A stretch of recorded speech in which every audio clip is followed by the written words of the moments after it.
Assalamualaikum warahmatullahi wabarakatuh. Hai, aku Indi and welcome back to my YouTube channel. Nah, di kesempatan kali ini, di video ini, aku akan membahas sebuah judul tentang micin. Ya, micin atau MSG. Memang sedikit remeh ya kan?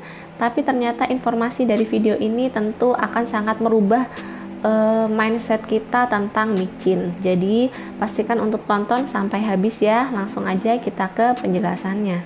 Di negara kita, khususnya di Indonesia, MSG atau micin ini identik dengan sesuatu yang berkonotasi negatif.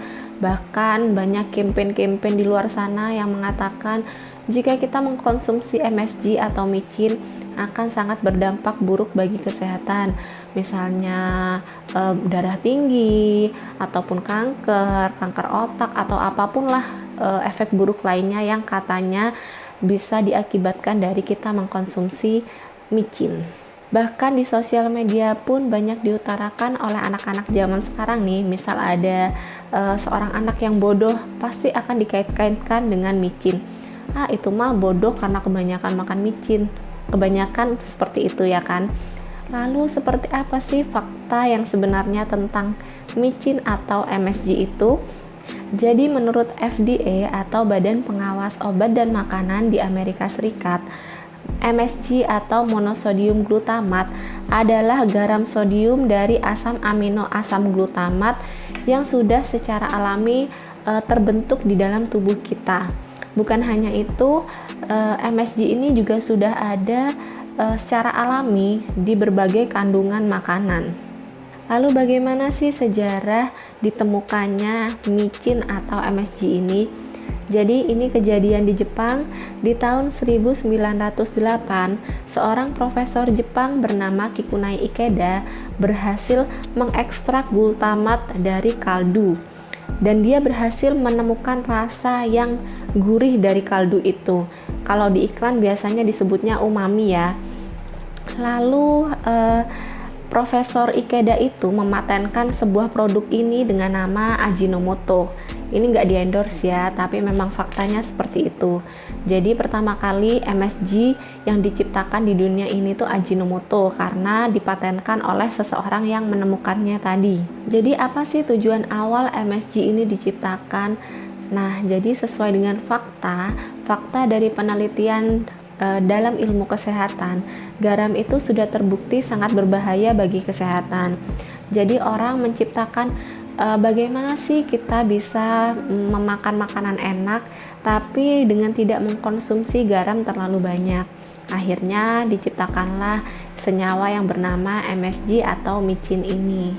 Jadi mereka tetap bisa menikmati makanan yang enak tanpa harus mengkonsumsi garam secara berlebihan. Sebenarnya yang kita tahu MSG itu sebenarnya tidak memiliki rasa ya. Jika kita coba langsung micin itu pasti nggak ada rasanya. Tidak seperti garam yang memiliki rasa yang asin.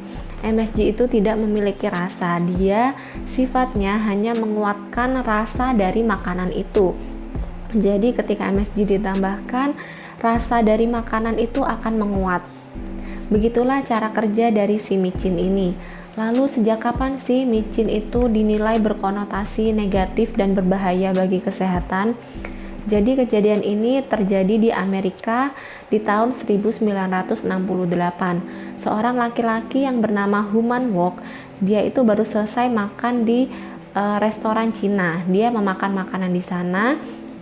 Lalu dia mengalami kebas atau mati rasa setelah makan dari restoran Cina itu. Lalu dia mengirimkan sebuah pesan kepada New England Journal of Medicine bahwa dia mengalami kebas atau mati rasa setelah mengkonsumsi makanan dari Chinese food restoran. Akhirnya karena kejadian tersebut muncullah sebuah isu yang bernama Chinese food restaurant syndrome. Jadi isu ini menyebar jika kalian makan makanan di restoran Cina, kalian akan mengalami nyeri dada maupun merasa panas atau nyeri di bagian wajah. Dan isu ini sangat populer pada saat itu di Amerika. Isu ini tidak hanya berhenti sampai di sana. Isu ini semakin membesar dan semakin menyebar di tahun 1969 setelah adanya jurnal kesehatan yang mengatakan jika makanan di Chinese food restaurant ini dapat mengganggu kesehatan dan membahayakan bagi kesehatan. Setelah diteliti lebih lanjut, ternyata isu ini memang dibuat sebagai propaganda anti Cina. Jadi orang-orang di Amerika sana ingin mendiskreditkan atau menjelek-jelekan orang Cina yang tinggal di Amerika, khususnya yang membuka restoran. Jadi orang Amerika ini menganggap makanan di restoran Cina ini tidak sehat dan sangat jorok. Itulah sebabnya karena isu ini, setiap restoran Cina yang ada di Amerika selalu ditempeli tulisan No MSG di depan restoran mereka. Karena mereka berharap jika mereka menuliskan kata-kata No MSG, restoran mereka masih akan dikunjungi oleh warga-warga di sana. Malah setelah diteliti lebih lanjut, nggak ada satupun jurnal yang berhasil membuktikan bahwa MSG atau micin ini sangat berbahaya bagi kesehatan. Malah dalam penelitian itu ditemukan ternyata MSG atau micin itu sudah secara alami terkandung dalam berbagai makanan, contohnya di tomat, keju, susu sapi, daging, kentang, maupun ASI. ASI, ya benar sekali, jadi MSG ini sudah terkandung di dalam ASI ataupun air susu ibu. Jadi setiap 100 gram ASI itu di dalamnya mengandung 22 mg MSG. Jika memang MSG berbahaya, lalu kenapa semua penelitian kesehatan menganjurkan kita sebagai ibu-ibu untuk memberikan ASI pada bayi? Apakah otak bayi rusak setelah mengkonsumsi ASI? Tentu tidak ya, buktinya sampai sekarang aman-aman aja ya kan.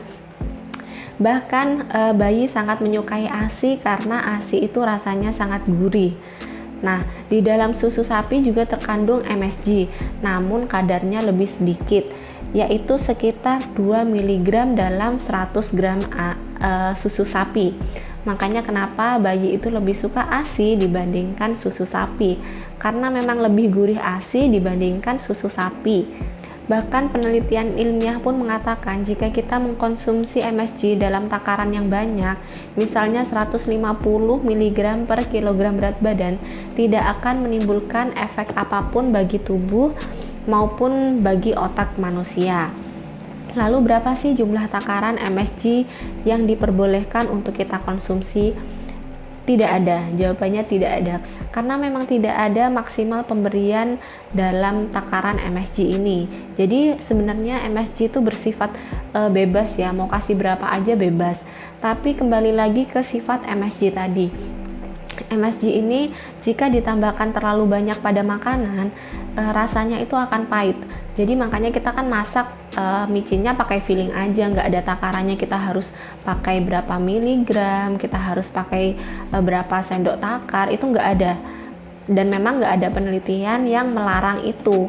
Kita bebas menggunakan feeling berapa aja sih MSG yang bisa kita gunakan dalam masakan kita. Bahkan WHO pun sejak tahun 1987 sudah menegaskan bahwa MSG ini tidak berbahaya untuk kesehatan, tidak mengganggu kesehatan, tidak akan merusak otak manusia, ataupun tidak akan menyebabkan kanker. Beda cerita kalau kankernya itu kantong kering, itu sih bisa aja ya kalau kalian beli micinnya itu 10 truk, ya kan? Bahkan di negara maju pun mereka sudah sangat memahami penjelasan ini dan sudah hatam ya materi tentang micin itu, kalau micin itu nggak berbahaya untuk kesehatan.